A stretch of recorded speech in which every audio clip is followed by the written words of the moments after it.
पेचुलर nature of carbon, carbon की unique nature जो है उसका पहला फीचर है ऑर्गेनिक कंपाउंड में। तो कार्बन जो है बनाता है लार्ज नंबर ऑफ कंपाउंड, बहुत सारे कंपाउंड बनाता है carbon. There are million of organic compound known as present. इस वक्त तकरीबन लाखों की तादाद में ऑर्गेनिक कंपाउंड मौजूद हैं। The main reason for a such large number of compound is its unique property of linkage with other carbon atom to form long chain or a ring। इसकी जो रीज़न है, जो लार्ज नंबर ऑफ कंपाउंड बनाता है carbon, उसकी सबसे अहम खूबी ये है कि कार्बन जो है कार्बन के साथ लिंक करता है और बनाता है लंबी लंबी चेनें।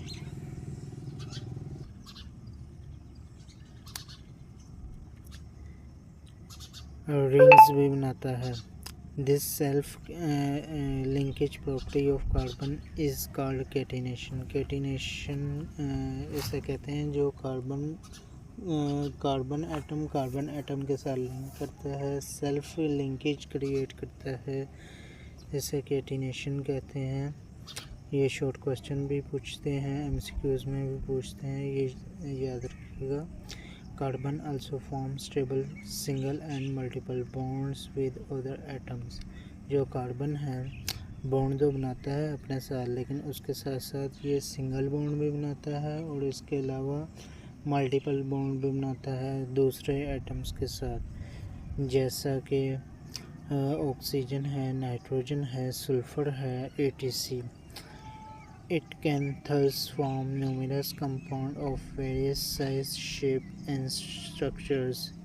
और ये बनाता है बहुत सारे कंपाउंड जो कि मुख्तलिफ शेप्स के होते हैं, साइज़ के होते हैं और स्ट्रक्चरली भी डिफरेंस हो जाते हैं, स्ट्रक्चर वाइज भी डिफरेंस होते हैं बहुत सारे। ये थी first property, peculiar nature of carbon. Second property non ionic character की है ऑर्गेनिक कंपाउंड का। इसमें आयनिक करैक्टर होता ही नहीं ऑर्गेनिक कंपाउंड में, क्योंकि ये कोवलेंट कंपाउंड होते हैं, हाइड्रोकार्बन से जो मिलके बनते हैं। चले पढ़ते हैं। Organic compound are generally covalent compounds. ये कोवलेंट कंपाउंड्स हैं। They do not give ionic reaction. ये आयनिक रिएक्शन देते ही नहीं हैं। ऐसे थर्ड जो प्रॉपर्टी इनकी आ जाएगी हमारे पास, their existence are close relationship similarities in behaviours. हम बिहेवियर्स में तो सिमिलर्स होंगे ना, क्योंकि ऑर्गेनिक कंपाउंड जो हैं हाइड्रोकार्बन से मिलकर बने हैं, तो उनमें सिमिलरिटी ऑटोमेटिकली आ जाएगी, क्लोजेस्ट होंगे इनके ताल्लुक़ जो होता है कंपाउंड्स के। और जो एग्जाम्पलीफाइड करता है एग्जिस्टेंस को होमोलोगस सीरीज़, होमोलोगस सेम जो सीरीज़ पैटर्न में जो लिखा जाता है उस सीरीज़ को ये एग्जाम्पलीफाई कर देता है। जो सिमिलरिटी होती है बिहेवियर में वो रिड्यूस कर देती है। जो लाखों की तादाद में कंपाउंड जो पाए जाते हैं, जो कि फ्यू होमोलोगस सीरीज़ की स्टडी तक इसे महदूद कर देती है। नंबर 4 पे अगर बात करते हैं तो वो कॉम्प्लेक्सिटी ऑफ कंपाउंड की कॉम्प्लेक्स होना, कॉम्प्लेक्सनेस इसकी ऑर्गेनिक कंपाउंड की। Organic molecule are usually large and structurally more complex. जो ऑर्गेनिक मॉलिक्यूल है, जैसे हम पहले ही पढ़ चुके हैं, सेल्फ कैटिनेशन की वजह से लॉन्ग स्ट्रक्चर बना लेते हैं, तो उनका स्ट्रक्चर भी कॉम्प्लेक्स हो जाता है, बहुत ज़्यादा कॉम्प्लेक्स हो जाता है। फॉर एग्ज़ाम्पल के तौर पे स्टार्च का अगर हम बात करते हैं, कार्बन 6 हैं, हाइड्रोजन 10 हैं, ऑक्सीजन 5 हैं, एंड टू nth नंबर ये लातादाद हो जाएंगे।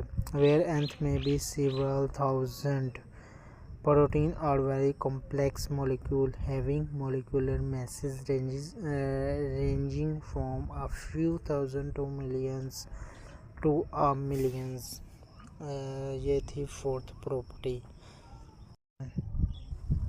फिफ्थ जो हमारे पास प्रॉपर्टी है वो है आइसोमरिज्म इन स्ट्रक्चर्स, जो कि ऑर्गेनिक कंपाउंड में कॉमन फिनोमेना है, जो कि एक कंपाउंड को रिप्रेजेंट करते हैं सेम मॉलिक्यूलर फार्मूला। इसमें ये बात याद रखिएगा कि आइसोमरिज्म में मॉलिक्यूलर फार्मूला तो सेम होगा, लेकिन स्ट्रक्चरली जो मॉलिक्यूल है वो डिफरेंट ही होगा।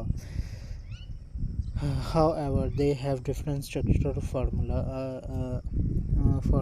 जो हमारे पास 6 प्रॉपर्टी है उसमें हमारे पास है rate of organic reactions, organic reaction का रेट, फॉरवर्ड, रिवर्स, पैरेलल, ये सारा इसमें डिस्कस होगा। फास्ट, स्लो सब आ जाएगा इसमें। The reaction involving organic compound are slow and in general the yield are low. अगर रिएक्शन इन्वॉल्विंग ऑर्गेनिक कंपाउंड, जो रिएक्शंस होते हैं जो ऑर्गेनिक कंपाउंड्स में होते हैं वो स्लो होते हैं। इन generally the yield is slow, yield उसके जो रिएक्टेंट होते हैं, यील्ड होती है, रिएक्टेंट होते हैं वो लो होते हैं। The slow rate of organic reaction is due to molecular nature of organic compound. इसके स्लोनेस की वजह से ऑर्गेनिक जो मॉलिक्यूल्स ऑर्गेनिक रिएक्शन होते हैं, ऑर्गेनिक का स्लो होने की वजह होती है मॉलिक्यूल की नेचर जो ऑर्गेनिक कंपाउंड में पाया जाता है। सेवंथ नंबर पे आ जाएगी most organic compound are insoluble in water, dissolve readily in non-polar organic solvents such as benzene, petroleum, etc. Insoluble होते हैं वाटर में क्योंकि ये डिज़ोल्व हो जाते हैं। नॉन पोलर में हमेशा ये petrol, gas, natural gas, kerosene oil, ये इनकी डेंसिटी और वाटर की डेंसिटी से मैच नहीं करती। बेंजीन, ये सारे नॉन पोलर होते हैं जो इनसॉल्युबल होते हैं, पानी में हल नहीं होते। ये सिर्फ नॉन पोलर ऑर्गेनिक सॉल्वेंट्स के अंदर ही डिसॉल्व होते हैं।